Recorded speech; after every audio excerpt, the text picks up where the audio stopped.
On peut donner une bonne main à nos chants et à notre batteur. Ma famille fine me dit bien fait. Parce que, par exemple, prions pour nous continuer de long. C'est vraiment pas facile de faire ça. Et tous se suivre ensemble, puis amener c'est tout un travail. Alors, je veux dire merci au Seigneur pour ceux qui sont appointés pour faire ça chaque semaine. Je bénis Dieu pour ça. Et merci à nos chants et musiciens. Gloire à Dieu. Frère, ça concernant être membre d'une église, moi je crois qu'être membre d'une église, c'est pas un devoir comme un privilège. Zéro amen. Ça part mal. Être membre d'une église, faire ça à l'église, c'est l'idée de Jésus. Je bâtirai mon église et les portes de l'enfer ne prévaudront point contre elle. Moi, quand j'entends quelqu'un qui se promène d'église en église, puis dit, moi je fais partie de l'église avec un E majuscule de Jésus-Christ, moi, j'entends quelqu'un qui me dit, moi, je ne veux pas m'affixer nulle part, il n'y a personne qui va me dire quoi faire, c'est moi qui décide. Je suis libre comme l'air et je vais me laisser conduire par l'Esprit. Non, ça ne fonctionne pas comme ça dans le royaume de Dieu. Dans le royaume de Dieu, frères et sœurs, une des choses importantes quand on est membre d'une église, c'est qu'on est quelque part dans un lieu où c'est un engagement, c'est une responsabilité d'être membre. On s'engage dans notre église locale à prier pour l'église, à supporter notre église, à prendre soin les uns des autres. OK, c'est pas pire. Je sens que j'avais pas besoin de faire ça. L'Amen, il était spontané. Ça compte pas dans le ciel quand il faut que je fasse ça. Il faut que ça soit spontané, ça vient du cœur. Dieu nous a dit que le plus grand commandement, c'est de s'aimer les uns les autres. Frère, ça, si on s'aime les uns les autres, on ne va jamais briser les commandements de Dieu. On va toujours... la loi va être dans notre cœur tout le temps pour prendre soin les uns des autres. Alors, l'Église, c'est une opportunité, quand on est membre d'une Église, de s'impliquer, de s'engager. On dit, j'aime l'Église du Seigneur Jésus-Christ, mais l'Église de l'Espoir, c'est mon Église. Qui veut dire l'Église de l'Espoir, c'est mon Église à moi? Parce que c'est le plan de Dieu que, quelque part, on soit attaché à une Église locale. Puis attacher l'Église locale est aussi une protection, frères et sœurs. Parce que si vous allez admettons que vous allez sur Internet toutes les semaines, puis vous voyagez là, vous allez à Madrid, vous allez en Russie, vous écoutez toutes sortes de prédications sur Internet, eh bien, vous allez aller dans toutes sortes de directions. Combien comprennent que dans ton Église locale, tu vas entendre le Seigneur te parler à toi? Pas au monde entier, à toi localement. Moi, je crois que Pasteur Jean, même un homme ici, pourrait pas. Il y a un homme, à un moment donné, qui a parlé à Balaam, qui a sauvé Balaam. Moi, je crois que ce n'est pas la sagesse du Pasteur Jean, mais c'est juste la puissance de l'Esprit qui, au travers de moi, peut parler à chacun de nous de quelque chose qu'on vit dans le présent, le quotidien, qu'on a besoin d'entendre. Ça, c'est ça la puissance d'une Église locale. C'est que si tu voyages, tu vas entendre une parole ici, une parole là, mais souvent, tu ne seras jamais concerné. Mais dans ton Église locale, où tu es impliqué, engagé, et aussi sous l'autorité, hein? L'Église locale, j'ai entendu juste un amen, je le savais. L'Église locale, tu embarques sur une autorité. Il y a des leaders qui sont en autorité à des endroits. En partant, lorsque vous êtes accueillis à l'Église le matin, ensuite, au travers de tout, partout dans l'Église, il y a des leaders pour qui nous devons respecter, que Dieu les a établis là, pour faire le service dans la maison de Dieu. Donc, nous, on doit respecter l'autorité. Quand vous êtes membre d'une église locale, vous permettez à votre pasteur d'avoir une certaine autorité sur vous. Bien sûr, je ne m'impose pas, je n'irai pas vous dire quoi faire, mais si vous venez voir le pasteur pour avoir conseil, vous avez cette grâce, vous avez ce privilège de vous mettre sous l'autorité d'un pasteur. Puis j'en parlais un petit peu tantôt dans mon message, comment faire la différence entre l'abus d'une autorité et le bénéfice et le privilège d'avoir une autorité sur nos vies. Parce que, frères et sœurs, combien comprennent, si tu es un enfant, tu es tanné que ta mère et ton père te disent quoi faire des fois. Va faire ta chambre. Non, ça ne me tente pas. Tu l'as fait là, ta chambre. C'est maintenant que tu l'as fait ta chambre. Combien d'enfants, à un moment donné, sont fatigués un peu de l'autorité des parents? Mais combien vous savez, vous avez toute la sagesse ici de comprendre qu'un parent, ce qu'il fait, c'est parce qu'il aime son enfant. Il connaît les conséquences que si l'enfant ne suit pas son... Comprenez-vous, l'autorité, ça amène un ordre, ça amène une protection, ça amène une bénédiction. Et combien veulent se placer ce matin sous l'autorité de Dieu? Et dans une église locale, c'est en étant membre qu'on se constitue... bien sûr, le membership, c'est devant... légalement, on doit avoir des membres légaux devant la loi pour décider, voter, tout ça. Mais c'est plus que ça, parce que c'était présent dans les actes des apôtres. Il y a des listes de membres dans l'Église, dans le lac des apôtres. Le membership, c'est très, très, très important pour Dieu, parce que ce sont des gens qui s'identifient à leur Église locale. Alors, je le dis à Facebook, aux membres qui ne sont pas là, vous allez recevoir une lettre dans le courrier, mais c'est ça. Il est important de devenir membre de son Église locale. Quand ça fait au moins 6 mois qu'on fréquente notre Église locale, c'est bien de faire une demande. On a prouvé pendant ces 6 mois-là qu'on était attaché à notre Église, qu'on veut s'impliquer dans l'Église, puis on a appris à se connaître un peu plus. Alors, après 6 mois, bonne idée de faire une demande de membre. C'est pas spontané, mais ça compte. Seigneur, pitié, fait que ça compte. Gloire à Dieu. Alors, ce matin, on est dans notre série Mon Église. C'est une longue série. C'est jamais si je prêchais une série aussi longue. C'est que, en fait, je pourrais prêcher ça pendant 2 ans, 3 ans, 4 ans, 5 ans. Je ferais ça parce que l'Église, c'est le cœur de Dieu. Amen. Je bâtirai mon Église. Vous savez ce que ça a coûté à Dieu pour son Église? Le sang de Christ sur la croix. Il a fallu que Dieu voit Dieu a abandonné son Fils à la mort. Pas à la corruption, parce qu'il n'a pas connu la mort. Il n'a pas connu la corruption, Jésus. Mais Dieu je comptais que l'image est sombre un peu. J'aurais de la difficulté à regarder cette image-là si c'était vraiment Jésus, avec toutes les souffrances qu'il a reçues. J'aurais de la difficulté à regarder cette image-là. Frères et sœurs, Dieu nous a tellement aimés. Dieu a tant aimé le monde qu'il a donné son Fils unique, afin que quiconque croit en lui ne périsse point, mais qu'il ait... Manque que ça coûtait cher. Manque que ça coûtait cher. Moi, pour avoir ma femme, ça m'a coûté juste une alliance. Là. Juste un... Dieu, ça a coûté son Fils. Frère et sœur, ne doutez pas de l'amour de Dieu. Dieu t'aime. Dieu t'aime tellement. Ça ne fait pas de sens pour moi. Je regarde des gens ici puis je me dis, wow, Jésus, oui, merci Seigneur, Seigneur. Mais quand je regarde à moi, je dis, comment Seigneur, t'aurais pu mourir? Comment tu peux mourir sur la croix? Comment Dieu, tu peux envoyer ton Fils Jésus pour moi? Ça ne fait pas de sens, frère et sœur, mais c'est ça l'amour de Dieu. L'amour de Dieu, c'est fou, c'est crazy, c'est fou l'amour de Dieu. Dieu m'a tant aimé qu'il est mort à la croix pour moi. Seigneur, merci. Et il est mort pour son Église. Le mystère caché de tous les siècles, frères et sœurs, c'est le corps de Christ, c'est l'Église, le corps de Jésus-Christ. Jésus-Christ qui est mort à la croix pour s'approprier un peuple, c'est vous et moi, de toutes les nations, de toutes les langues, s'approprier un peuple qui est à lui maintenant au travers du sacrifice de la croix. Wow! Quelqu'un dit wow! Wow! C'est ça l'Église, l'Église, c'est le corps de Christ, frères et sœurs. Ça ne fait aucun sens pour moi qu'on puisse ne pas apprécier l'Église du Seigneur Jésus-Christ.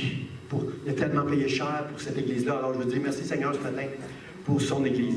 Alors, le texte qu'on va regarder ensemble, frères et sœurs, dans cette série ce matin, c'est dans Actes chapitre 7, versets 48-49. Je vais vous raconter le contexte. On va lire le texte, puis je vous raconte dans quel contexte ça se situe.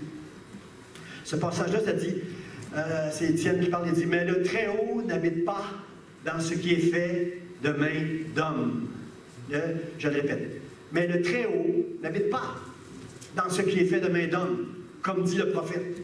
Le ciel est mon trône et la terre est mon marchepied. Quelle maison me bâtirez-vous, dit le Seigneur. » C'est Étienne qui parle, mais il parle de manière prophétique, comme si c'est Jésus qui parle au travers de lui. Étienne adresse son peuple comme si c'était Dieu qui parlait, parce qu'il dit le Seigneur. Il ne dit pas dit Étienne, il dit le Seigneur. Il dit quelle maison me bâtirez-vous, dit le Seigneur. Frère, ça c'est très sérieux ce matin. C'est très sévère, ce que Étienne est en train d'adresser au peuple ici, là, parce qu'il est en train de nous dire, il est en train de nous mettre au défi. Moi, le pasteur, les anciens ici dans l'Église, chaque membre de l'Église, il est en train de nous dire, quelle maison me bâtirez-vous, dit le Seigneur. Jésus a dit à ses disciples, je bâtirai mon Église.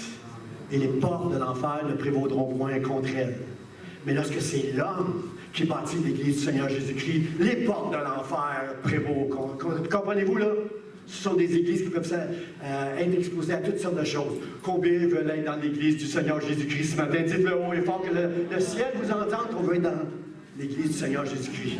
Amen. Le contexte de ça, c'est l'histoire ne change pas, frères et sœurs.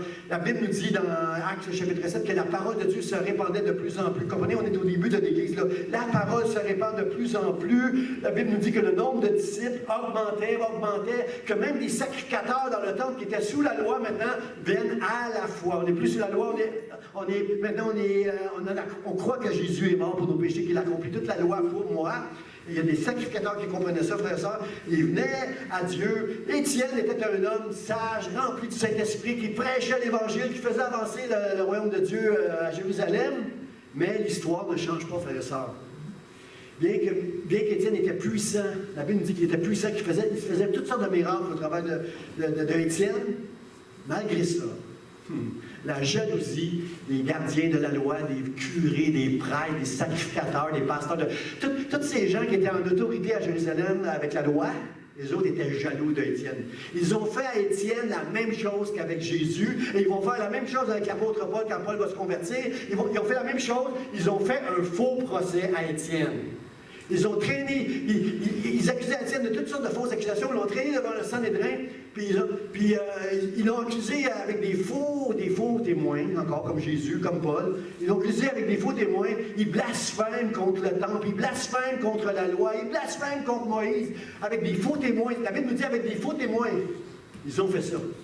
Et la Bible nous dit que tout le temps que Étienne prêchait l'Évangile à Jérusalem, la Bible nous dit qu'il avait comme le visage d'un ange. Il était rempli de sagesse et du Saint-Esprit. Personne ne pouvait résister. Tous ceux qui essayaient de discuter avec lui pour dire « Hey, arrête de parler de Jésus, là, Étienne, tu l'as pas, t'es contre la loi. » À chaque fois que les gens parlaient avec Étienne, la Bible nous dit qu'il ne pouvait résister à la sagesse et à l'esprit qui était dans Étienne. Frères et sœurs, pouvez-vous imaginer, même Jésus, alors qu'il faisait plein de miracles, Jésus qui ressuscitait les morts, Jésus qui ouvrait les yeux des aveugles, qui ouvrait les oreilles des sourds, qui faisait toutes sortes de miracles, multipliait les pains, Jésus lui-même, ils l'ont crucifié. C'était pas un problème pour ces gens-là qui étaient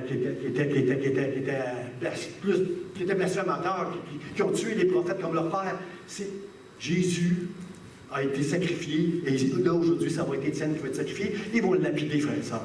Ils vont réussir à le lapider avec la bénédiction du futur apôtre Paul, là, alors qu'il persécute l'Église. Là, alors, tout ça prend place. Puis là, quand ils disent à Étienne, est-ce que c'est vrai toutes les choses qu'on te raconte? Puis là, Étienne commence à plaider avec les gens qui l'accusent, il commence à leur dire, il commence avec Abraham. Abraham, vous savez pourquoi Abraham a été agréable à Dieu? Parce qu'il obéissait à Dieu. La foi d'Abraham a béni Dieu parce qu'il a fait ce que Dieu lui a demandé. Il a juste été obéissant. Qui va être obéissant avec Dieu? Frères et sœurs, vous ne savez pas tout ce que vous manquez si vous êtes obéissant avec Dieu. Quand on obéit à Dieu, on est béni. Quand on désobéit à Dieu, on n'est pas béni. C'est la même. Comprenez, là, c'est l'inverse. Alors, combien veulent être bénis? Amen. Alors, il raconte tout ça. Il raconte comment Dieu a donné à Moïse tout le plan pour bâtir la tente d'assignation. La tente d'assignation dans le désert, lorsqu'ils avaient quitté l'Égypte, c'était une tente où Dieu se rencontrait avec le peuple de Dieu. La tente d'assignation, avec tout ce qu'il y avait dans le temple, là, le modèle qu'on a dans le temple, on l'avait avec Moïse là, dans la tente d'assignation, l'autel d'airain devant, le parvis, le lieu saint, le lieu très saint. Tout était là, l'arche de l'Alliance, tout était là, et Dieu dit, c'est là que je me rencontrerai avec mon peuple. Un peuple, pourquoi une tente? Pourquoi pas une tente? Parce que le peuple se promenait dans le désert. Frères et sœurs, la maison de Dieu, c'est pas ici l'Église de l'espoir. C'est vous et moi, l'Église du Seigneur Jésus-Christ. Comprenez-vous que dans l'Ancien Testament, même au temps de Salomon, avec le temple magnifique que Dieu a bâti, que Salomon a bâti pour Dieu, là, même dans ce temple-là, dans l'Ancien Testament, les gens allaient quelque part dans un endroit pour rencontrer Dieu. Mais aujourd'hui, là où 2 ou 3 se rassemblent en son nom, c'est Dieu qui est au milieu de nous. C'est Dieu qui vient au milieu de nous. Pourquoi? Parce que c'est nous, la maison de Dieu. Amen. N'est-ce pas merveilleux? C'est pas ça, c'est juste un bâtiment. On aurait pu être dans le stationnement, on aurait pu aller n'importe où.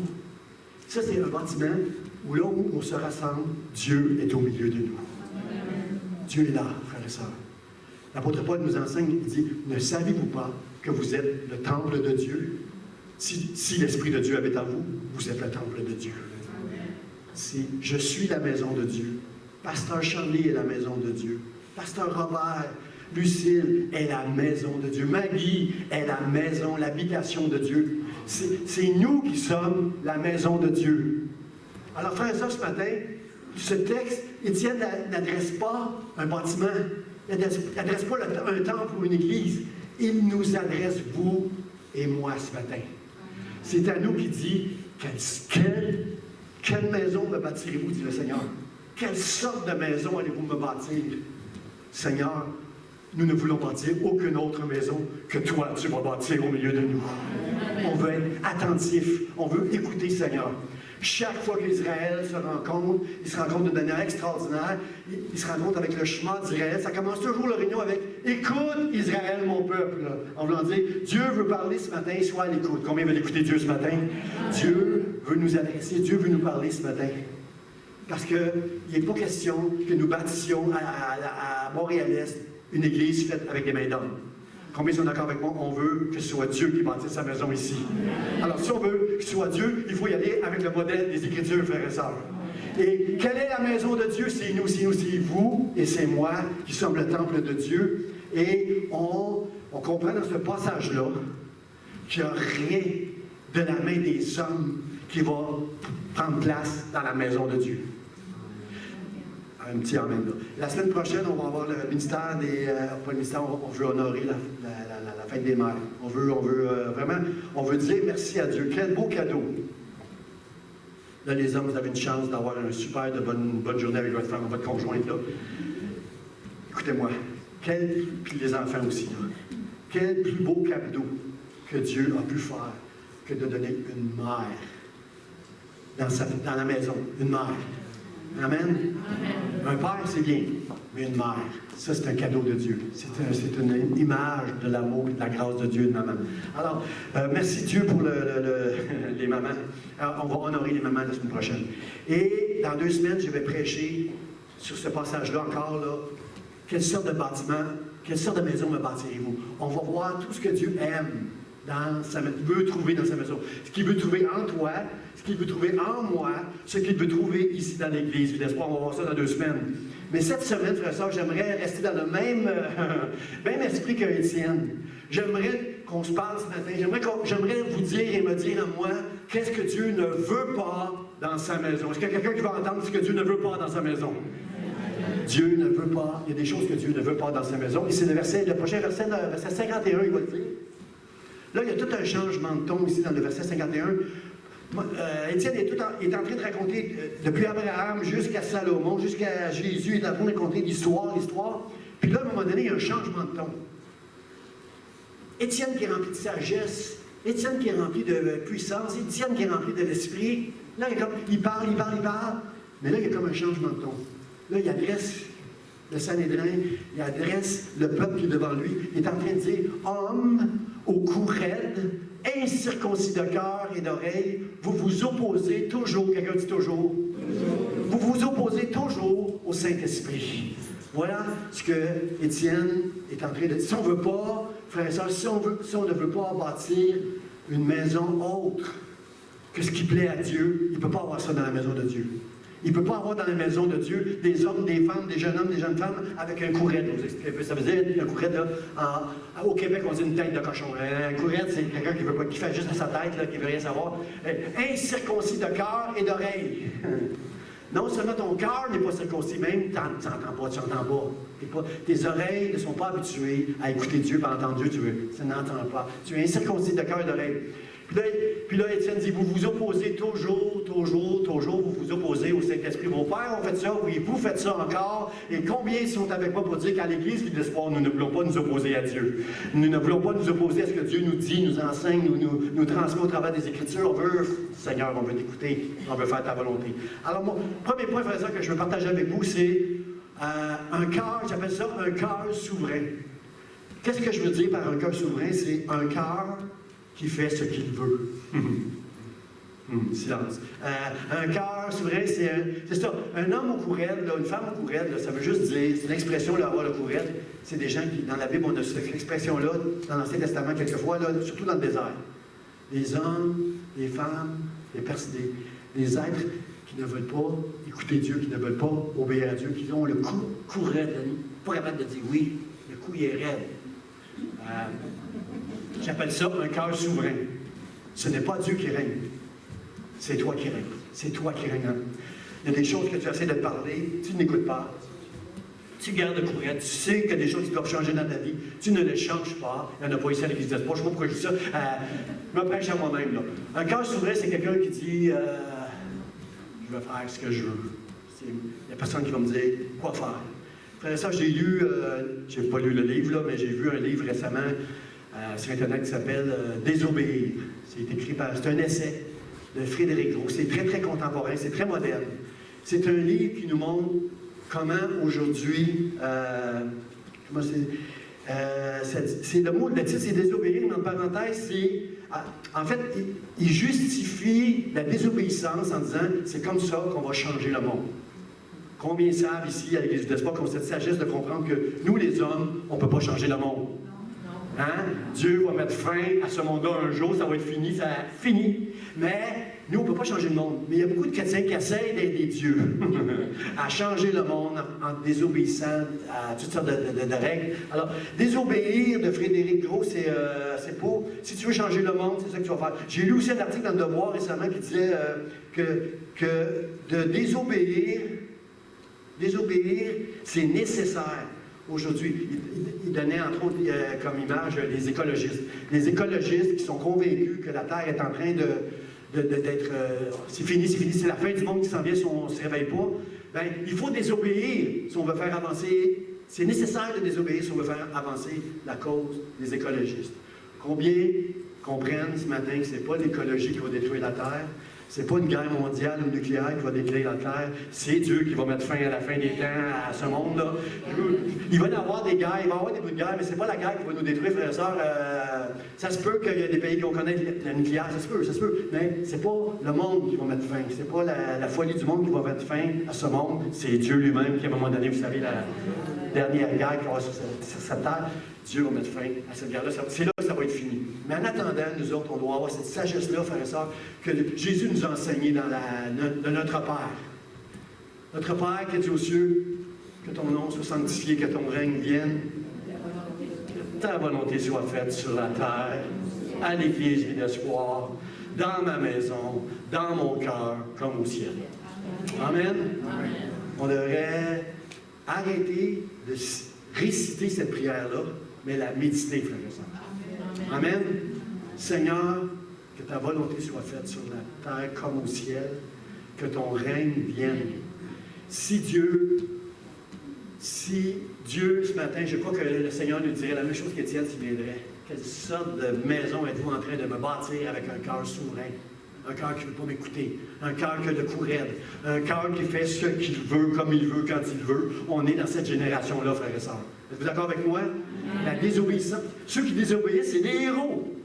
J'ai même entendu un pasteur, moi, dire ça sur Internet. Là. Hey, moi, je suis avec tous ceux qui sont contre... avec toutes les règles qu'on a avec le COVID, j'ai entendu un pasteur sur Internet dire « Hey, moi, c'est des héros, ceux, les pasteurs qui ne suivent pas les règles. » Frères et sœurs, la désobéissance ne sera jamais une bénédiction pour Dieu. Parce que c'est Dieu qui a établi les autorités dans l'Église, mais aussi dans le monde. Bonne ou mauvaise, les autorités sont là pour l'ordre, frères et sœurs. Il y a des politiciens qu'on n'aime pas, mais ils sont là pour que l'ordre règne, frères et sœurs. Et tu veux, et je veux que l'ordre règne, frères et sœurs. On veut l'ordre. On veut l'ordre. Je comprends pourquoi les policiers n'ont pas le droit de faire de grève, parce que s'ils faisaient une grève, ce serait le désordre, ce serait le chaos total.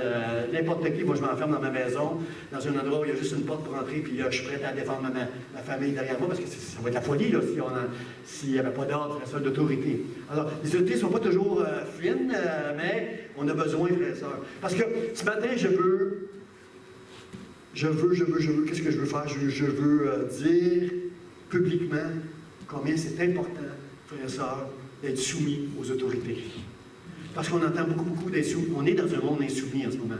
On est dans un monde qui a beaucoup. Puis, je veux dire, je peux comprendre qu'il y a des gens qui ont subi des abus de la part de l'autorité. Amen? Amen. Il y a des mauvais parents, frères et sœurs, qui ont abusé de leurs enfants. Il y a des mauvais pasteurs qui ont fait de l'abus spirituel, frères et sœurs. Mais je ne crois pas, moi, que tous les pasteurs sont appelés à devenir des pasteurs. Je crois que, pourquoi on peut faire confiance à des gens, à l'autorité qui est dans une église? On peut faire confiance quand on croit de tout notre cœur que c'est Dieu qui établit les autorités dans l'Église. Amen. Et que ça se peut, des fois, pas ça se peut, les autorités qui établissent, les hommes et les femmes qui établissent comme pasteurs anciens ou dans des chefs de ministère, ils n'ont pas toute la sagesse. Ils font des erreurs des fois. Vous êtes des pécheurs, je suis un pécheur. Mes frères et sœurs, est-ce que si on croit que c'est Dieu qui établit quelqu'un, on va se soumettre à l'autorité que Dieu a établie? C'est la moitié de l'Assemblée, là, il y a Pasteur Jean. Sois meilleur que ça, aide-moi Seigneur à être meilleur que ça. C'est important, frères et sœurs, de comprendre ça. C'est important de comprendre ça, frères et sœurs, parce qu'on glisse de plus en plus, on ne s'en rend pas compte, c'est insidieux. Le mot insidieux, ça veut dire, comment ça parle? C'est tranquillement que le diable réussit à s'introduire pour amener même dans l'Église une désobéissance. Frères et sœurs, comme on voit dans ce monde, le monde, les gens désobéissent à tout, au gouvernement, aux policiers avec leur petit téléphone, à tout ce qui est forme d'autorité, au pasteur. Pasteur, tu ne me dirais pas quoi faire, ciao, il y en a d'autres églises, bye bye, salut pasteur. Comprenez-vous, frères et sœurs, il y a une espèce aujourd'hui de désobéissance qui est normale, mais c'est pas normal dans le royaume de Dieu. C'est pas normal pour moi. Et combien veulent dire avec moi, non, moi non plus, c'est pas normal, pasteur, amen, amen. Amen. Faut dire amen, amen. Les deux, amen. Dites amen, amen, c'est pas normal, pasteur, on n'en veut pas de ça. Et triste, c'est triste pour toutes les fois qu'il y a eu des abus, mais faites confiance. Ça. Priez pour. La Bible dit arrête de critiquer et prie pour ceux qui sont en autorité. Amen. Amen. Pour ceux qui nous gouvernent, mais aussi pour les pasteurs et les leaders. Priez aussi pour eux. Quand on va dîner le dimanche midi, c'est la place idéale pour commencer à manger du pasteur grillé. Hein? On est bon pour critiquer. Il est moyen quand il prêche, mais quand il chante, c'est affreux. Au lieu de dire Seigneur, Seigneur, fais en sorte que nos musiciens ne soient pas malades, bénis-les, garde-les. On est bon pour critiquer, frères et sœurs. Ça, c'est facile, critiquer, c'est la chose la plus facile. Mais priez, frères et sœurs. Priez pour que ceux qui sont en autorité, autant pour nos gouvernements, autant pour nos pasteurs, peu importe, ceux qui occupent un poste d'autorité. La Bible dit qu'il n'y a pas personne qui n'a pas été établi dans une autorité. Le texte, ce qu'il dit, c'est que toutes, quelqu'un dit toutes les autorités viennent de Dieu. Et que celui qui s'oppose à l'autorité résiste à Dieu lui-même. Amen. Non, moi, je ne veux pas avoir ce péché-là dans ma vie. Je trouve ça plus facile, moi. Si vous êtes un jeune, peut-être vous trouvez ça difficile d'obéir, mais moi, dans l'âge que je suis rendu, je trouve ça plus facile d'obéir que de désobéir, parce que j'ai un intérêt personnel à obéir. Je suis béni quand j'obéis à Dieu. Je me considère, moi, un homme béni dans ma maison, dans mon mariage, dans mon église, partout. Je suis un homme, malgré tous les obstacles, malgré tous les conflits, malgré toutes les épreuves que je peux vivre, je suis un homme béni parce que j'aime obéir à Dieu. Et dans l'obéissance de Dieu, il y a une bénédiction, frères et sœurs. Quand tu dis oui, Seigneur, que ta volonté soit faite, tu es un homme et une femme bénie. Amen. Protégé, entouré, des épreuves, bien sûr, la maladie, bien sûr, tout est là. Mais Dieu est avec toi. Et si Dieu est avec toi, Dieu est là pour toi, mon frère, ma soeur. Alors, tu peux, mais souvent, tu vas entendre, c'est ça ma femme qui me rappelle ce passage-là. Mais souvent, tu vas entendre, ma grâce te suffit. Hein? On voudrait, quand on est dans une épreuve, sortir de l'épreuve, là, maintenant, tout de suite, là. Mais tu vas entendre, ma grâce te suffit. À partir du moment où je sais que Dieu est avec moi, frère et sœur, c'est assez. C'est assez pour me faire pleurer. C'est assez pour me consoler. C'est assez pour me dire, Seigneur, t'es là. Jamais tu vas me laisser. Merci. Merci, Seigneur. Alors, c'est ça, frère et sœur. Il y a dans notre... Il faut comprendre ça, frère et sœur, qu'on est rentré dans une génération où, insidieusement, la désobéissance, elle est là partout. Mais ce matin, je ne parle pas de désobéissance. Je ne m'attaque pas à la désobéissance comme telle. Je m'attaque à un esprit qui est derrière cette désobéissance-là. Le même esprit qui était dans le ciel, qui s'est révolté contre Dieu, est dans ce monde, et on voit de plus en plus dans ce monde une désobéissance qui ne vient pas nécessairement de l'homme. On est tous des pécheurs, on désobéit tous à un moment donné ou à un autre. Oui, je parle du diable, un prince de l'air qui agit aujourd'hui dans les fils de la rébellion. Je viens de citer l'apôtre Paul dans Éphésiens chapitre 2, 2. la rébellion agit aujourd'hui dans les fils de la rébellion à cause du prince de l'air, à cause de Satan qui, lui, n'a jamais arrêté depuis qu'il a été chassé du ciel de nous enseigner comment bien désobéir aux lois. Alors, frères et sœurs, c'est important de comprendre tout ça, parce que même dans Paul enseigne à Timothée, un jeune pasteur, il dit, tu vois, il y a des jours difficiles qui s'en viennent, Timothée, là, les gens vont être égoïstes, rebelles, déloyaux, enflés d'orgueil. Enflés d'orgueil. Ça, c'est le contraire de humble, frères et sœurs. Tu es orgueilleux ou tu es humble. La différence entre les deux, c'est que l'orgueilleux, lui, il a toujours raison. Moi, quand je dis à ma femme, j'ai raison. J'ai toujours raison. C'est toujours moi qui ai raison chez moi. J'ai toujours raison. Quand je dis à ma femme, je suis orgueilleux. Je veux avoir raison. Mais la vraie vérité, c'est que des fois, je n'ai pas raison. Et je dois juste l'admettre. Chérie, je te demande pardon d'avoir... tu as raison, tu as raison. Il faut être capable d'entendre la sagesse d'un conjoint ou même d'un enfant quand on est dans l'erreur. Dieu veut nous parler, mais si tu n'as pas d'humilité dans ton cœur, ni ton conjoint, ni un enfant ne va jamais arriver jusqu'à ton cœur. Si tu ne veux pas entendre, tu as un cœur souverain, Dieu ne peut rien pour toi. Combien ne veut pas avoir d'autres souverains que Jésus-Christ, le Seigneur, sur son cœur, sur sa vie, sur cette Église? On n'en veut pas d'autres. On n'en veut pas d'autres. Pas d'autres, Seigneur. Pas d'autres souverains. Alors, c'est toi, Seigneur, mon souverain. L'Église, c'est le corps de Christ, frères et sœurs. Et merci, Seigneur, que tu veux nous rendre semblables à Jésus au travers de notre vie, de ce processus qui n'est sans fin. Merci, Seigneur, de m'aider à être comme Jésus. Le verset 51 qu'on a lu là, le texte nous dit que Jésus a appris, bien qu'il fût fils, l'obéissance par les choses qu'il a souffertes. Quelqu'un dit ouch. Il faut souffrir. Il y a de la souffrance dans l'obéissance à Dieu. Il faut, si tu veux obéir à Dieu, tu dois avoir dans ton cœur, qui était souverain avant, mais maintenant qui veut faire... Si l'Esprit vous a parlé ce matin, tu comprends que tu n'en veux pas un cœur souverain. Tu veux un cœur où c'est Dieu qui règne sur lui. Okay, je savais, je n'ai pas encore assez bien prêché là. Jésus a appris, bien qu'il fût fils, l'obéissance par les choses qu'il a souffert. Jésus a renoncé à sa propre volonté. Ça ne lui tentait pas, humainement parlant, d'aller à la croix. Seigneur, s'il y a un autre chemin, s'il te plaît, s'il y a un autre chemin. Mais, toutefois, que ta volonté soit faite. Ta volonté, tu as peut-être des bonnes idées. Tu as peut-être des bons plans dans ta vie. Mais c'est Dieu qui doit régner sur toi, sur ton cœur, sur tes projets, sur ta maison, sur tes enfants, sur tes petits-enfants, sur ton travail, que tu vas faire ou que tu vas refuser. Dieu doit régner. Pas toi, Dieu. Que ton règne vienne, Seigneur, que ta volonté soit faite sur la terre comme au ciel. Frères et sœurs, le premier commandement dans la Bible, c'est « Tu n'auras pas d'autre Dieu devant ta face, tu aimeras Dieu de tout ton cœur. » Frères et sœurs, si je vous demande si vous aimez Dieu, vous allez tous me dire « Oui, oui, oui. » Vous allez tous me dire « Oui. » Je vous le demande. Qui aime Dieu ici? Amen. Hein? Tout le monde, tout le monde. Mes frères et sœurs, le commandement nous dit « Tu aimeras Dieu de tout ton cœur. » Je ne suis pas capable de dire à Dieu devant vous autres, je pourrais faire le spirituel, dire « Moi, j'aime Dieu de tout mon cœur. » Puis vous direz d'autres « Amen, moi aussi, pasteur. » Frères et sœurs, soyons honnêtes ce matin. Soyons honnêtes. Est-ce qu'on est capable de dire qu'on aime Dieu de tout notre cœur? Amen. Si on est capable de dire ça, c'est parce qu'il n'y a rien d'autre qui peut prendre la place de Dieu. Mais moi, je connais plein de chrétiens qui ont bien commencé, mais comment, tranquillement, on va laisser quelque chose d'autre prendre la place de Dieu dans leur cœur. Aimer Dieu moi, je ne dis pas à Dieu, je t'aime de tout mon cœur. Je dis, Seigneur, aide-moi à t'aimer de tout mon cœur. Parce que tout se passe, frères et sœurs, tout a un rapport avec votre cœur, dans votre relation avec Dieu, puis votre relation avec les autres. Tout a un rapport avec votre cœur. Si tu aimes Dieu de tout ton cœur, tu vas aimer ton prochain comme toi-même. Nous-mêmes, on s'aime. Nous-mêmes, on prend soin de nous.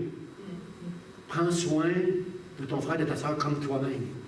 Ça veut dire que comme Jésus, tu dois apprendre à faire des sacrifices.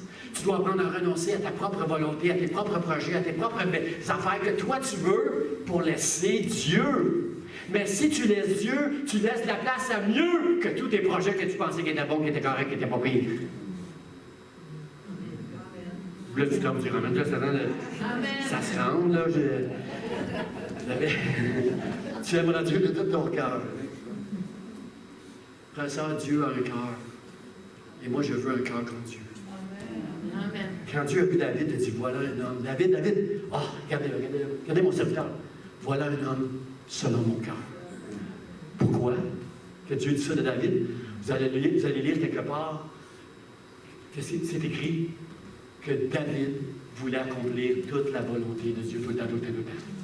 Il n'avait pas un cœur souverain, David. Mais il était le souverain sur Israël au complet. Il n'avait pas un cœur souverain. Il avait un cœur où Dieu régnait. Est-ce que ça l'a empêché David de faire des péchés? Non. Pourquoi? Parce qu'il y a eu un temps où alors qu'il n'était pas en train de se battre à la guerre, alors qu'il était dans un moment de tu sais, en temps de COVID, là, tu ne viens plus à l'église pendant 2 ans. Est-ce que ça se peut que tu t'assoies sur ton balcon et que tu laisses tes pensées aller dans toutes sortes de directions? Il est arrivé que David, sur son balcon, alors qu'au lieu de se battre, il n'aimait pas Dieu de tout son cœur pendant ce moment-là. Il est tombé dans l'adultère, dans le péché, dans toutes sortes d'affaires. Parce que son cœur n'était pas à Dieu entièrement. Et Dieu a parlé à David. Il y a un serviteur qui dit à David, quand David a dit, va me chercher cette femme-là, le serviteur dit, oh, ben c'est la femme du riz, David. Il pensait bien que c'était correct, il disait ça, là, ça va régler. C'est la femme du riz, David. Va me chercher cette femme-là. Est-ce que David aimait Dieu de tout son cœur, frère et sœur? Hein? Non. S'il avait aimé Dieu de tout son cœur, il aurait dit, quoi? Elle est mariée? Pardon, Seigneur, pardon, Seigneur. Merci que Dieu t'a parlé, toi, au travers de toi, tu m'as évité un grand péché. David n'a pas fait ça. Parce que son cœur n'était pas à Dieu. Combien savent que David a beaucoup souffert à cause de ce péché-là? Combien savent? Est-ce que Dieu a pas essayé de parler à David? Tu t'amènes encore. Amen. Hein? David a beaucoup souffert avec ce péché-là. Quelqu'un a essayé de parler à Dieu. Dieu a parlé à quelqu'un pour que cette personne ne parle à David. David n'a pas écouté. Hein? Ses oreilles étaient sourdes, là. Pourquoi? Il voulait quelque chose plus que Dieu, que lui ne voulait pas. Combien savent que s'il avait entendu Dieu, qui dit « je ne veux pas », et qu'il ne l'aurait pas fait, combien savent qu'il se serait évité beaucoup de problèmes dans sa maison? Hein? La bonne nouvelle, c'est pour ceux ici qui l'ont fait dans le passé, soyez bénis, parce que Jésus, lorsqu'il est mort sur la croix, il a effacé toutes nos dettes, il a payé pour nos péchés, et nous sommes purs devant lui aujourd'hui, complètement purs, justifiés, couverts, pardonnés à cause de la grâce de Dieu. Le passé, c'est le passé. Mais aujourd'hui, mon Dieu, je ne veux pas un cœur souverain. Je veux un cœur comme David, un cœur selon Dieu pour faire tout, accomplir toutes les volontés, Seigneur. Est-ce que vous êtes avec moi? Aide-moi, Seigneur, de faire ta volonté.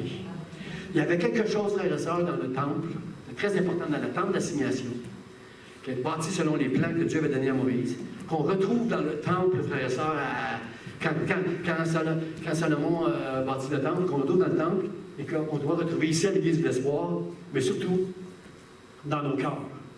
C'est l'autel d'airain. Un autel bâti en airain, en fer. L'autel d'airain qui était devant la tente d'assignation dans le désert, qu'on transportait comme l'arche, à chaque fois qu'on se déplaçait. L'autel qui dans le temple était dans le pavis où on faisait des sacrifices. La Bible nous dit que Salomon, quand il a offert le temple, quand il a eu achevé le temple, ils ont offert sur l'autel d'airain des sacrifices qu'on n'était même pas capable de compter. Moi, j'en ai compté 180 000 bêtes qui ont été sacrifiées ce jour-là minimum, mais la Bible nous dit que c'était pas comptable. Au-delà de 200 000 bœufs et agneaux qui ont été sacrifiés en sacrifice devant Dieu sur cet autel-là. Et Dieu a béni ces sacrifices-là. La Bible nous dit que quand tous ces sacrifices-là ont été offerts, la gloire de l'Éternel est venue dans la maison de Dieu. Combien veulent voir la gloire de l'Éternel ici à l'Église d'Espoir? Combien veulent voir la gloire dans leur maison, là où vous restez? Combien veulent voir la gloire de Dieu dans votre cœur? Eh bien, bien qu'il fût fils, il a appris l'obéissance par les choses qu'il a souffert. Mon frère, ma soeur, tu dois avoir un autel dans ton cœur. Il doit y avoir un autel ici en avant, à l'Église d'Espoir, où on va faire des sacrifices pour Dieu. Les sacrifices pour Dieu, ce n'est pas quelque chose qui ne coûte rien. David, qui était un homme selon le cœur de Dieu, a dit « Je n'offrirai pas à l'Éternel un sacrifice qui ne me coûte rien. » Un sacrifice, ça va demander de souffrir, frères et sœurs. Un sacrifice, ça aurait été « Wow! » Ça aurait été de la part de David « Wow! Elle est super belle, cette femme-là, mais elle n'est pas pour moi. » Je vais le répéter, je la trouvais pas pire. « Wow! Cette femme-là, elle est super belle, mais elle n'est pas pour moi. Dieu ne veut pas. C'est pas pour moi, c'est pas pour moi. » C'est ça le sacrifice. Mais ce n'est pas un si grand sacrifice, frères et sœurs, c'est pas un si grand sacrifice. C'est l'était pour David. Parce qu'à ce moment-là, il n'aimait pas Dieu de tout son cœur. À ce moment-là, ce jour-là, sur son balcon, le cœur de David était souverain. Est-ce que tu veux un cœur souverain ou tu veux le cœur de Dieu ce matin? Dis à Dieu, je veux ton Seigneur, donne-moi ton cœur. Donne-moi ton cœur, Dieu. Je veux un cœur selon Dieu.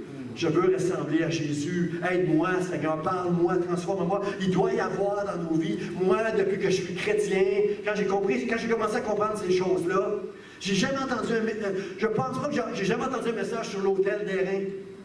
Mais dans ma vie, il y a toujours eu un autel d'airain. Il y a des choses toute ma vie depuis que je suis chrétien que j'ai déposées sur l'autel d'airain, que j'ai dit non, Seigneur, ça, je ne toucherai pas à ça.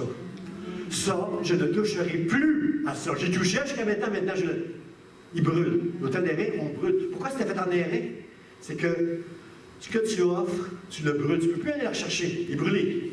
Hein? Si tu brûles tes livres que tu aimais, que tu lisais, et qui ne sont pas bien, ils vont brûler. Si tu mets...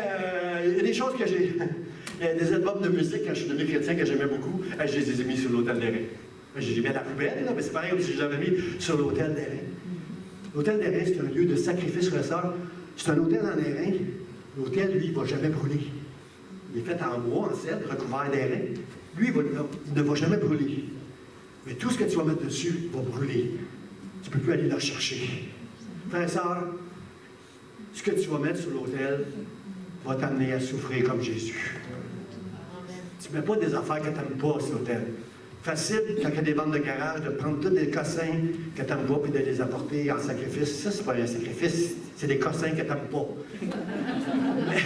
mais sur l'autel, tu mets les choses que tu aimes de tout ton cœur, mais que Dieu n'aime pas, lui, dans son cœur. C'est ça, un autel. Est-ce qu'il y en a ici encore qui veulent avoir un autel dans leur cœur, dans leur maison, dans l'église du Seigneur Dieu, où on va mettre ce que Dieu n'aime pas?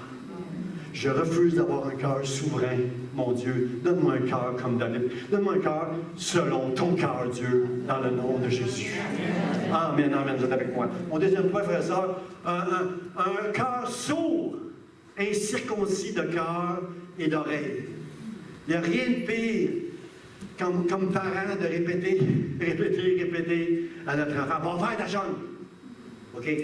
Ah, une demi-heure après, va faire ta chambre. OK, ceux qui ont des enfants, vous savez ce que je veux dire, là? Il n'y a rien de pire qu'un cœur sourd. Et je suis content que ma femme n'a pas dit Amen, parce que souvent elle me dit des affaires, puis je dis « Ah, tu m'as dit ça, je m'ai entendu ça, Elle dit tout à l'oreille sélective, mon mari, là. Tu vas entendre ce que tu veux, là. Je n'ai pas entendu ça, mais c'est vrai que moi, j'ai souvent l'esprit... c'est pas vrai que j'ai l'oreille sélective, là. Si je ne l'ai pas entendu, c'est parce que je ne l'ai pas entendu. Ben, je ne l'ai pas entendu parce que je suis capable d'entendre ma femme qui parle, blablabla, mais mon esprit est ailleurs. Je suis bien capable d'y répondre à son blablabla. Oui, oui, moi j'entends juste blablabla. Je dis oui, je dis non. Là, elle me dit, mais je te l'ai dit. Non, tu ne m'as pas dit ça. Parce que juste mon esprit, il est ailleurs. Il est juste. Est-ce qu'il y en a comme ça ici, là, qui est un peu distrait, là? OK, on est trois. OK, merci vous autres, merci. Vous m'aidez. Regardez, quatre chéris, il y en a beaucoup. Merci de m'aider. Gloire à Dieu. Où est-ce que je suis rendu, là? Parce que là, j'ai fait une petite parenthèse avec je vais payer pour. Frères et sœurs, un cœur sourd, incirconcis de cœur et d'oreille. Frères et sœurs, vous savez que depuis Abraham, le signe de l'alliance avec Dieu, c'est que tous les mâles soient circoncis. Un juif ne peut pas dire qu'il est entré dans l'alliance d'Abraham s'il ne passe pas par la circoncision. la Bible nous dit que nous sommes. C'est plus une histoire de circoncision ou d'incirconcision, mais à partir du moment où tu as la foi. La vraie foi ne veut plus avoir un cœur souverain. Elle veut un cœur attaché à Dieu pour faire sa volonté. Je commence à prêcher pour pire. Les amens viennent sans que j'insiste. Dieu, on est tout. Si tu as la foi, tu veux faire la volonté de Dieu. Si tu veux faire la volonté de Dieu, tu es un incirconcis. Mais voici la circoncision. Tu es incirconcis ou circoncis. Dieu a commencé un travail. C'est progressif, frères et sœurs. Je n'ai pas fini, moi, ce travail-là. Ça fait 36 ans que je connais Dieu. Et jusqu'à ma mort, Dieu va travailler dans mon cœur pour me circoncire. Il va travailler mes oreilles pour que j'entende. Il va travailler mon cœur pour que j'agisse. C'est ça. Maintenant, je suis là-dedans. Je suis dans cette. Je n'ai plus un cœur souverain. Maintenant, c'est Dieu qui va circoncire mon cœur. Et jusqu'à la fin des temps, non, jusqu'à la fin de ma vie, la fin des temps, ça va être d'autre que moi, là. Jusqu'à la fin de ma vie, Dieu va me travailler pour me circoncire. Parce que, frère et sœurs, on doit reconnaître que trop souvent, on est des incirconcis dans notre marche avec Dieu. Vous n'êtes pas envieux, hein? Vous n'êtes pas envieux. Jamais vous enviez personne ou les possessions de quelqu'un, hein? Non, hein? C'est dur de dire amen à ça, je comprends, là, on aime tellement montrer qu'on est spirituel, hein? Moi, je suis envieux, Je suis envieux. Hey, je suis envieux. Bon, je suis envieux. Ça, c'est la chair. Frère et sœur, quand on est envieux, c'est la chair qui parle. C'est notre chair. Le premier meurtre dans la Bible, c'est Caïn qui a tué son frère, pas un ennemi, pas un étranger, son propre frère, sa chair, son sang. Caïn a tué son frère parce qu'il enviait. Lui, Dieu l'a béni avec son sacrifice. Moi, le sacrifice que j'ai fait, Dieu ne m'a pas béni. Alors son cœur a commencé, rempli d'envie, a commencé à méditer, à faire du mal. Abel. Puis la Bible dit que Dieu a dressé le cœur de Caïn. Il a parlé, il a dit, hey, arrange ça, qu'est-ce qu'il y a dans ton cœur, là? Mais il ne l'a pas fait. Il a tué son frère parce qu'il était envieux. Mon frère me dit, quand tu es envieux, tu peux tuer. Pas avec un coup de couteau, là, une pierre, là, comme Caïn. En fait, là, juste avec tes paroles. Avec nos paroles, on peut bâtir, puis avec nos paroles, on peut détruire. Avec nos paroles, on peut amener quelqu'un à la vie éternelle en lui parlant de Jésus. Avec nos paroles, on peut avoir la vie, on peut bâtir quelqu'un.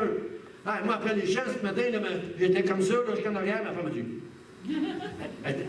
Elle m'a bâti en 10 secondes.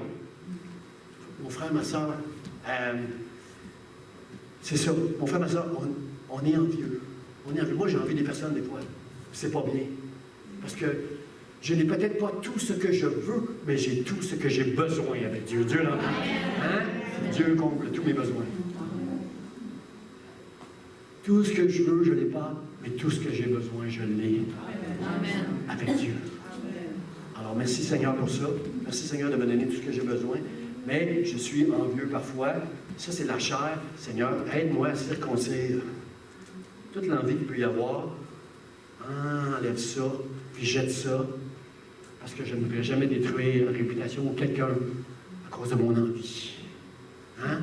C'est souvent les gens qui s'élèvent au-dessus des autres qu'on a envie, puis qu'on va critiquer, pour les rabaisser un peu, pour qu'on puisse s'élever. Hein? Quand quelqu'un est ici, puis là, nous, on est là, on le critique, puis on a l'impression que c'est nous qui prenons sa place parce que lui vient de descendre. Ça, c'est l'envie, frère et sœur. Seigneur, ne me donne pas bien circoncire mon cœur dans le nom de Jésus. Amen. Amen. Je ne sais pas pourquoi je vous partage lui, nous autres. Il n'y a personne ici qui essaye de montrer qu'il est spirituel. Mais je vais vous le dire pareil. Je vais vous le dire pareil parce que moi, ça m'arrive des fois. Ça m'est arrivé souvent, surtout dans l'église. Pas chez moi, je suis tout seul dans ma maison tranquille, mais devant des chrétiens. Ça m'est arrivé, des fois, d'essayer de me montrer plus spirituel que je ne le suis. J'ai entendu juste pas beaucoup d'argent là-dessus, hein? Elle savait qu'elle n'avait pas ici, de toute façon. Mais je le dis pareil. Ananias et Saphira, frère et sœur. Ananias et Saphira, au commencement de l'Église, à cause de la persécution et tout ça, ils ont pris la décision que tout le monde allait vendre ses biens, ceux qui veulent, allait vendre ses biens, on va ensemble, on va prendre soin des indigents, on va prendre soin de ceux qui n'arrachent, on va les aider.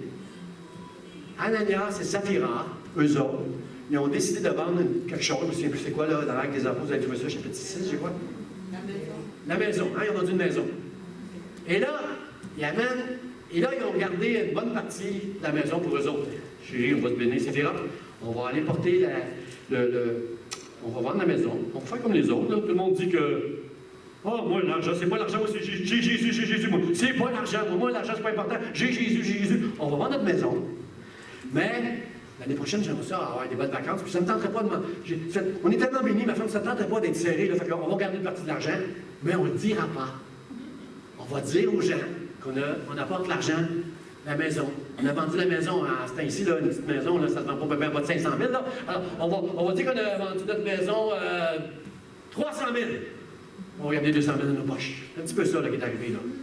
Ananias et Saphira ont vendu leur maison, mais en fait, comme les autres, tout le monde était très spirituel, vendait la propriété, amenait ça à l'église, on prenait soin les uns des autres, c'était très spirituel, c'était super. Wouh! Ananias et Saphira arrivent, puis Dieu a déjà tout montré ça à l'apôtre Pierre, que cette affaire-là, il l'a su comment, je ne sais pas, la Bible ne dit pas, mais il dit Ananias, ta maison que tu as vendue, là, ça se peut-tu que c'est ce prix-là que tu l'as vendu, et pas le prix que tu as déposé en disant à tout le monde, ouh, moi j'ai vendu ma maison, puis j'ai amené ça au pied des apôtres.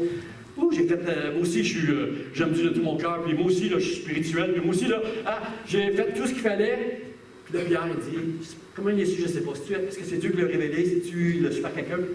Ananias, est-ce que ça se peut que ta maison, tu l'as vendu ça, puis tu nous as donné ça, mais tu veux faire croire à tout le monde que tu es plus spirituel que les autres, puis tu l'as vendu ça? Il dit oui. Il dit oui. Il est mort. Il est mort. Mon frère, ma soeur, avoir l'air spirituel, puis mentir à Dieu, tu peux mourir. Amen. C'est pour ça que Pasteur Jean vous dit souvent que lui-même est un pécheur. Je ne veux pas que vous croyiez que parce que je suis sur une tribune, j'ai une coche au-dessus de vous autres. Je suis un pécheur comme vous, moi, on est des pécheurs. Je suis sur une tribune pour prêcher à Facebook. Je suis sur une tribune pour prêcher à vous, par la grâce de Dieu, un message que le Saint-Esprit a déposé sur mon cœur. Et je prie Dieu qu'il parle à vos cœurs ce matin. Mais je ne suis pas meilleur. Je suis un homme pécheur. J'ai besoin de vos prières. J'ai besoin de venir devant Dieu pour dire, Seigneur, circoncis mon cœur. Parce que trop souvent, on essaie d'être spirituel alors qu'on ne l'est pas. Et quand on fait ça, on cache quelque chose que Dieu ne pourra jamais circoncire dans nos cœurs. Amen. Paul dit, tu n'as pas menti à des hommes, tu as menti au Saint-Esprit, tu as menti à Dieu, à l'Alliance. Arrête. Aujourd'hui, eux là, qui sont à la porte, là, les gens qui sont là, ils vont t'emporter, ils vont t'envelopper, puis ils vont aller t'ensevelir. C'est ça qui va t'arriver si tu as un cœur souverain qui ne veut pas se laisser circoncire par Dieu. C'est ça qui va t'arriver. La foi que tu avais si belle, mais si magnifique, elle va être emportée, enveloppée, ensevelie, et tu vas te retrouver sans Dieu. Tu vas mourir. Si tu ne laisses pas Dieu circoncire ton cœur. Combien veulent dire, Dieu, je suis pécheur, mais par ta grâce, Seigneur, viens circoncire mon cœur, pour que je ne sois ni envieux, ni montrer aux hommes que je suis spirituel plus que les autres, alors que c'est une grâce, c'est par grâce que nous sommes sauvés. C'est le seul qui a été spirituel, qui a commis aucune faute, c'est Jésus-Christ, et c'est lui qui est mort sur la croix, et c'est moi qui vis à cause de lui, Seigneur. Merci. Merci. Merci, Seigneur, de toucher mon cœur ce matin. Salomon a dit, Salomon, donne à ton serviteur un cœur qui écoute. Dans certaines versions, ça veut dire intelligent. Donne-moi un cœur intelligent. C'est pareil. Un cœur intelligent, c'est un cœur qui écoute. Qui n'est pas sourd. Il n'est pas incirconcis d'oreille. Il n'est pas sourd. Donne-moi un cœur qui écoute. Seigneur, aide-moi. Aide-moi, Seigneur. Après ça, il y a une histoire que... Ouais, c'est ça. Aide-moi, Seigneur. Aide-moi, Seigneur. Dans l'Apocalypse, ça dit souvent que celui qui a des oreilles pour entendre. Combien veut dire ça ce matin? Répétez après moi. Que celui qui a des oreilles pour entendre. Combien veulent entendre? Combien veulent entendre ce matin? Ouvre ton cœur. Seigneur, c'est pas facile d'entendre ça, mais je veux faire ta volonté. Parle à mon cœur. Viens circoncire mon cœur, l'envie. Toutes ces choses charnelles, Seigneur, qui prennent trop de place dans ma vie, viens les enlever dans le nom de Jésus. Dernier point, frères et sœurs. Avant que vous entendiez encore le pasteur Jean vous chanter.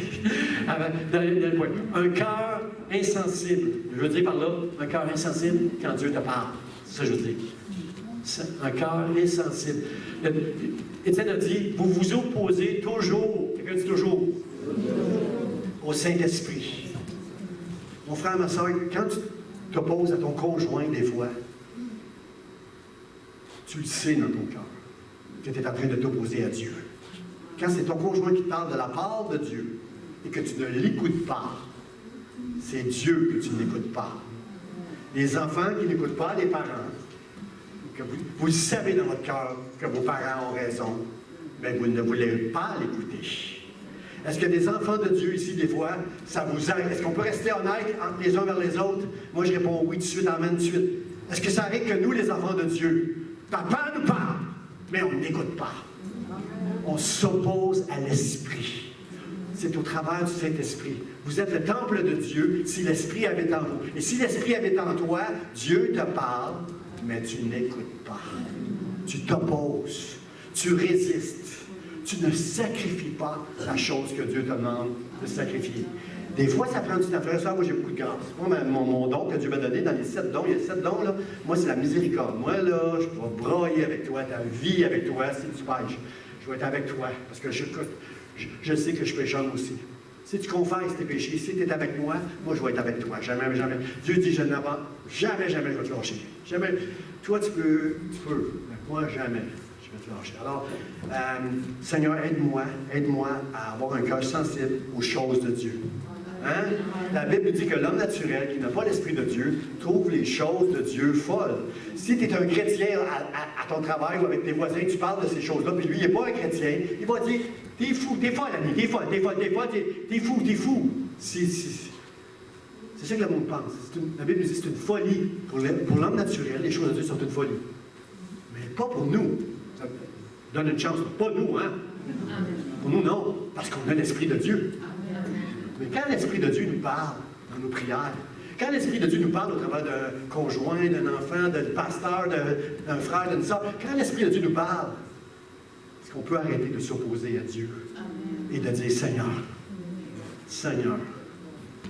aide-moi à faire ta volonté. Le psalmiste, il dit, c'est David qui a péché, le péché que je parlais tantôt, après le péché, il est arrivé devant Dieu et il a dit, renouvelle en moi un esprit bien disposé. Parce que quand j'ai péché, mon esprit n'était pas bien disposé. Tu sais que je t'aime, Seigneur. Si tu aurais voulu des sacrifices, j'en aurais offert sans compter des milliers. Mais ce n'est pas des sacrifices qui plaisent à Dieu, c'est l'obéissance qui plaît à Dieu. Alors, Seigneur, renouvelle un esprit en moi bien disposé, afin que j'arrête d'être pas bien disposé puis de faire ma volonté à moi au lieu de la tienne. Est-ce qu'il y a des gens à l'Église d'Espoir qui veulent s'approprier cette prière-là? Renouvelle. Fais quelque chose de nouveau, Seigneur, dans mon cœur. Donne-moi un esprit bien disposé pour faire ta volonté. J'aime l'Éphésiens chapitre 3. J'aime Paul qui dit aux Éphésiens, « Je fléchis les genoux devant toi, mon Père, afin d'être fortifié dans l'homme intérieur. » Tu veux être plus fort à l'intérieur de toi? Tu veux entendre cet esprit qui te parle? Tu veux être plus fort? Fléchis le genou devant Dieu.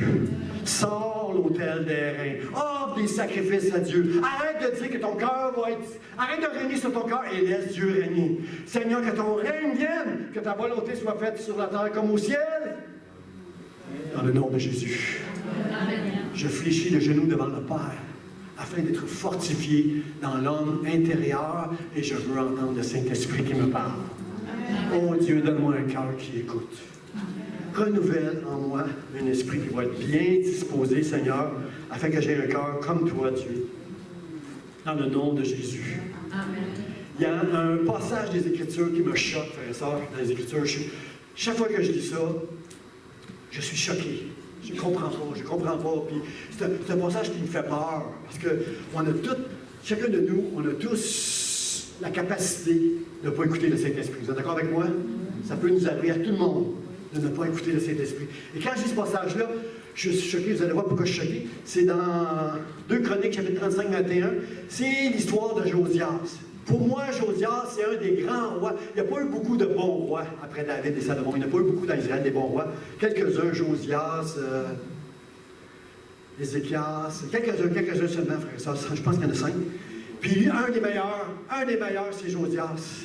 Parce que Josias, lorsqu'il était enfant, il est devenu roi dans une génération. Merci Seigneur qu'on n'est plus dans cette génération-là. Merci mon Dieu.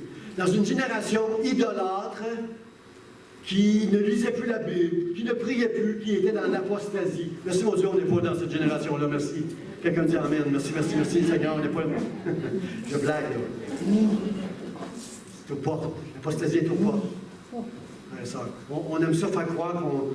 Pasteur, non. Hey, moi je prie, puis moi je lis, puis moi je marche avec Dieu. Ça, tant aussi longtemps que tu vas penser que tu es si bon que ça, t'empêches Dieu de travailler dans ton cœur. Reconnais tes faiblesses, reconnais tes manquements, reconnais que tu as besoin de choses, reconnais des choses dans ta vie qui te font, que tu es loin de Dieu, et c'est là que tu permets à Dieu de travailler dans ton cœur. 6, 7, amen, ok. Alors, fais ça, mon frère, ma soeur, fais ça. Josias, ce qu'il a fait, c'est que la maison de Dieu était fermée, la temple était fermée, l'église d'espoir était fermée. Josias, quand il était roi, il a fait ouvrir les portes, parce qu'il y avait un cœur pour Dieu. Ils ont trouvé, dans la maison de Dieu, le livre. Ils ont trouvé le livre. Et là, ils ont commencé à réunir le peuple, tout le peuple, pour lire le livre. Et là, le peuple a recommencé. L'Esprit de Dieu était là avec Josias. Et le peuple a recommencé, en lisant le livre, à s'attacher à la loi de Dieu, à vouloir arrêter de s'opposer à Dieu, d'arrêter d'avoir un cœur souverain qui fait ce qu'il veut comme il veut, quand il veut. Personne ne va me dire quoi faire, moi. Arrêtez d'avoir un cœur comme ça et de dire, Seigneur, quelle est ta volonté. Amen. Et la Bible nous dit qu'il n'y a jamais eu une part qui était célébrée au temps de Josias, comme Josias l'a célébré. Josias, c'est un héros pour moi dans l'Ancien Testament, frère et sœur. Josias, c'est un homme, un roi que j'aime, un roi que j'admire, un pasteur extraordinaire qui a élevé la parole de Dieu au-dessus des hommes. Je m'attends dans ma religiosité, moi je suis un homme religieux des fois, et je m'attends que Josias va avoir un statut particulier juste parce qu'il a tellement fait pour le royaume de Dieu. Frères et sœurs, tout ce qu'on peut faire pour le royaume de Dieu, c'est une grâce de Dieu, frères et sœurs. Tu n'as aucun mérite. Ne te réjouis pas et ne te glorifie pas qu'un autre te glorifie, mais pas ta bouche. Parce que tout ce que tu vas faire, c'est à cause de Dieu et pour la gloire de Dieu. À lui seul toute la gloire. À Dieu seul toute la gloire. Et pourquoi je suis choqué? Parce que mon côté religieux n'accepte pas que ce qui est arrivé là. Il y a un roi d'Égypte qui s'appelle Néco. Néco, il vient d'Égypte, puis il s'en va à Carchemish, quelque part se battre. Il faut qu'il traverse Israël. Puis quand Josias l'a rempli de, comment je peux dire, tout ce qu'il a accompli pour Dieu, rempli de, Dieu est avec moi, fierté religieuse. Dieu est avec moi dans tout ce que j'ai fait. Wow, on est parti de l'apostasie, de l'entrée à maintenant. On vient au temple, on adore Dieu. Bon, on chante, tout le monde loue et adore le Seigneur. La gloire de Dieu est là. Wow. Quel exploit qu'il a fait, Josias. Et là, il apprend que le roi d'Égypte arrive, pour aller se battre quelque part, passe son territoire, il décide de se mettre en travers de Néco. Combien de chrétiens, des fois, essayent de faire des choses pour Dieu, de défendre Dieu, comprenez-vous, d'en faire beaucoup. Quand Dieu reste le souverain, Dieu n'a pas besoin de moi pour le défendre. Dieu n'a pas de moi pour défendre comprenez-vous, de faire des croisades. C'est à Dieu, c'est lui qui règne. Et là, Néco s'en va devant. Josias s'en va devant Néco et dit, Néco, tu ne passeras pas. Tu vas avoir affaire à moi. Et le roi d'Égypte dit à Josias, fais pas ça. Josias, fais pas ça. Parce que c'est Dieu qui m'envoie. Ce que je fais là, c'est pour Dieu. Il m'a donné la mission de le faire. Comprenez-vous que Dieu n'agissait pas seulement avec Josias, il n'agissait pas seulement avec Israël, il n'agissait pas seulement avec l'Église de l'Espoir, mais Dieu agit autrement que par nous, frères et sœurs, dans ce monde. Même au travers de gens qui ne connaissent même pas Dieu.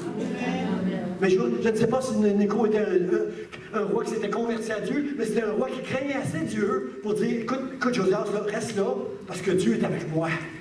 Et il dit, ne t'oppose pas à Dieu, arrête de t'opposer à Dieu qui est avec moi, de peur qu'il ne te détruise. Moi, la première fois que j'ai lu ça, pas la première fois, mais les premières fois que j'ai lu ça, j'ai dit, hey Néco, tu sais pas à qui tu parles là. Eh bien, à mon grande surprise, dans ma tête religieuse, ça ne se peut pas que Josias soit détruit. L'homme de Dieu qui a fait connaître la parole de Dieu à Israël, qui est devenu un roi, qui a réussi à rassembler Israël, qui régnait sur Jérusalem, qui a ouvert le temple. Comprenez-vous, là, les gens venaient de loin pour venir adorer Dieu. Il y a eu la plus belle Pâque que j'ai jamais eue à Jérusalem à cause de Josias. Ça ne fait pas de sens pour moi que Josias paye de sa vie de s'être opposé à Dieu. Mes frères et sœurs, si Nico dit ça, c'est que dans le cœur de Josias, quelque part, il le savait. Que qu'est-ce qu'il faisait? C'était pas bien. Quand on fait quelque chose de mal, on le sait. Frères et sœurs, dites, aidez-moi là. Quand on fait quelque chose de mal, on le sait. Parce que si tu es le temple de Dieu, c'est parce que l'Esprit de Dieu habite en toi. Et si l'Esprit de Dieu habite en toi, quand tu fais mal, tu le sais. Mais il s'est opposé à Dieu. Il est allé combattre Nico. Je crois qu'il a reçu une flèche, si je me souviens, il a reçu une flèche, puis il est mort. Seigneur, comment il peut mourir? C'est un homme de Dieu extraordinaire, c'est mon héros. Comment il peut mourir? Mon frère, ma soeur, je le répète, tout ce qu'on fait, c'est par grâce. Mais c'est pour Dieu. Josias, c'est un homme pécheur qui s'est opposé à Dieu, il est mort. Josias est au ciel, frère et sœurs. Et personnellement, je crois qu'Ananias et Saphira sont au ciel aussi. Ils n'ont pas perdu leur salut parce qu'ils ont fait un péché. Parce que, frères et sœurs, si Ananias et Saphira, qui ont fait de la dissimulation, qui ont voulu se montrer plus spirituels que les autres, ne sont pas au ciel, qui est au ciel ici ce matin-là?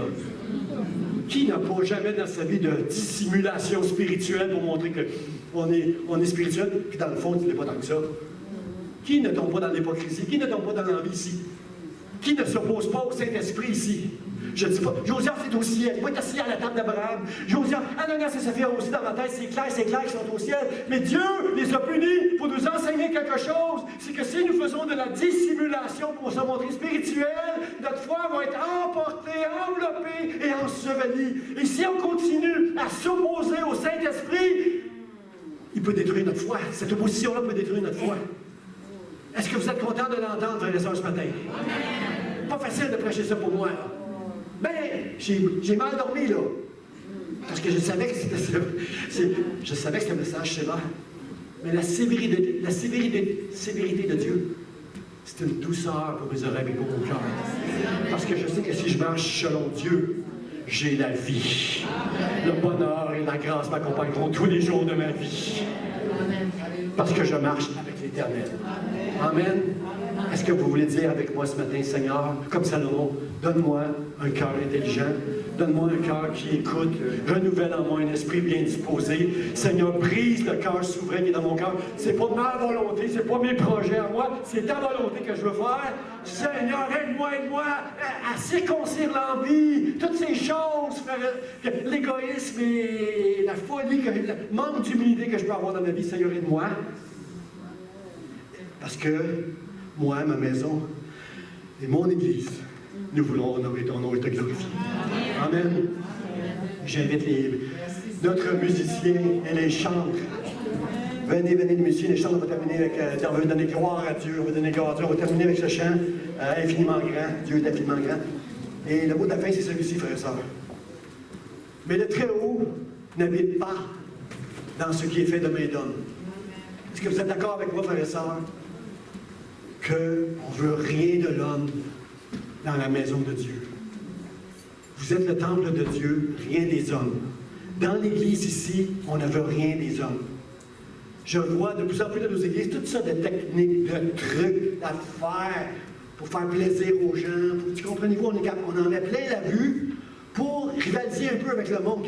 Quand tu vas voir un spectacle, tu t'attends à ce que le poil... Tu comprends? Tu vas voir un spectacle, tu veux la musique, la lumière, tu veux les émotions, tu veux tout ça. Frères et sœurs, est-ce qu'on a besoin de tout ça quand Jésus est mort à la croix pour nous? Est-ce qu'on a besoin d'avoir des artifices? Est-ce qu'on a besoin d'avoir des trucs dans la maison? Il n'y a rien qui est fait avec des mains des hommes qui va bâtir le temple de Dieu qui est en moi, qui est dans cette Église, dans le nom de Jésus. Vous êtes d'accord avec ça? Frères et sœurs, la Bible, Jérémie nous dit le prophète, le cœur est tortueux plus que toute autre chose. Qui peut connaître notre cœur? Est-ce que tu peux connaître ton cœur? Il y a seulement Dieu qui connaît ton cœur. Mais moi, je veux connaître mon cœur avec l'aide de Dieu. Dieu, aide-moi à connaître mon propre cœur qui est tortueux. Tortueux, c'est un mot accidenté. La vie, c'est jamais une ligne droite, hein, frères et sœurs? C'est comme ça, la vie, les hauts des bas. Hein? Alors, le cœur est tortueux, plus que tout, qui peut connaître. Puis la Bible nous dit qu'il y a des gens qui ne connaissent pas Dieu, et Dieu les a livrés à leur propre passion. Il les a livrés à leur cœur. Tu veux faire ce que tu veux? Bien, le danger, c'est que tu vas faire ce que tu veux.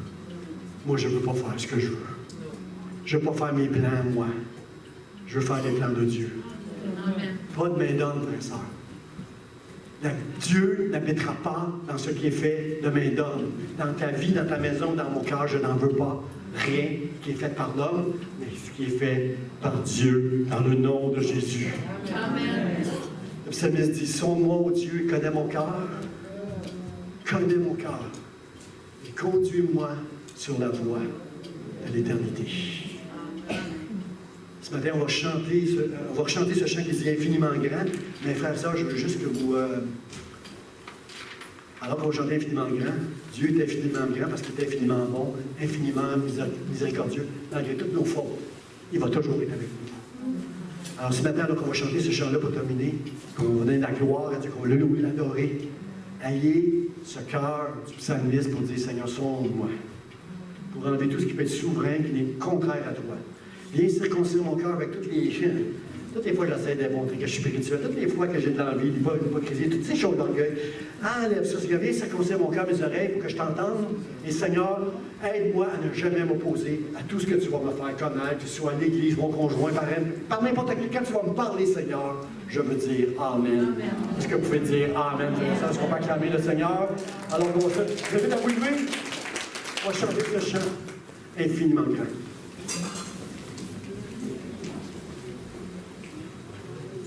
J'attendais la note. Quand je sonde l'univers, les astres que tu as créés, les océans, les mers, tout me révèle ta majesté. Alors mon âme veut s'écrier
Oh Dieu, tu es infiniment grand, éternel puissant, roi majestueux. Oh Dieu, tu es infiniment grand, éternel puissant, roi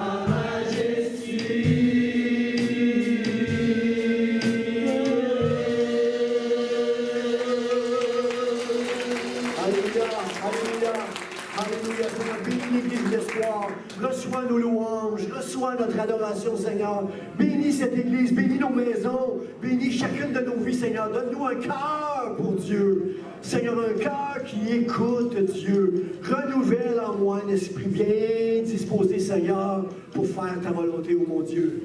Seigneur, que ton règne vienne au Québec. Que ton règne vienne, Seigneur, en Russie, en Ukraine. Que ton règne vienne, Seigneur, dans nos maisons, dans nos foyers.